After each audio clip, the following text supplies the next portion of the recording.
New Galaxy Z Fold and Z Flip smartphones are often launched by Samsung just before the fall season. Currently in their fourth iteration, foldable phones have successfully supplanted the once popular Galaxy Note series.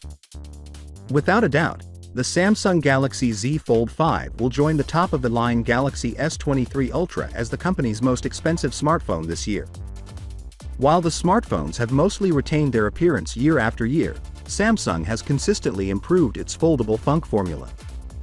The Galaxy Z Fold 5 is already being painted as Samsung's most admired foldable yet, according to rumors. The internal hardware continues receiving evident upgrades, including as more powerful sources and better cameras this year as well. According to Samsung's usual launch schedule, the Galaxy Z Fold 4 was introduced on August 10, 2022.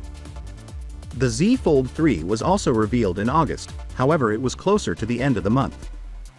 The Galaxy Z Fold 5 will probably be unveiled somewhere between mid and late August of this year if Samsung stays true to form. However, a May 3rd report from the Elec, a well-known Korean source for Samsung-related news, said that the firm may be contemplating a 2 to 3 week launch window.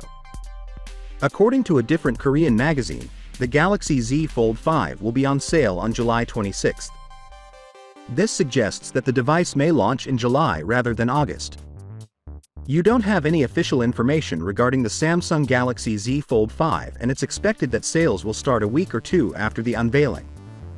In the past, Samsung's foldable phones with a booklet-style design have always featured a glaring gap between the two sides when folded. You should expect it to trickle in a few months before the anticipated August launch, but we do have some rumors that hint to various upgrades. However, a new source suggests that the next Galaxy Z Fold the 5th of May differ from this. According to reports, the business is using a teardrop-shaped hinge similar to that seen on the Motorola Razr 2022 and Oppo Find N2 smartphones. Finally, what are your thoughts about it? So with that being said, let me know your thought in the comment below, and if you are new here, please subscribe. Peace out.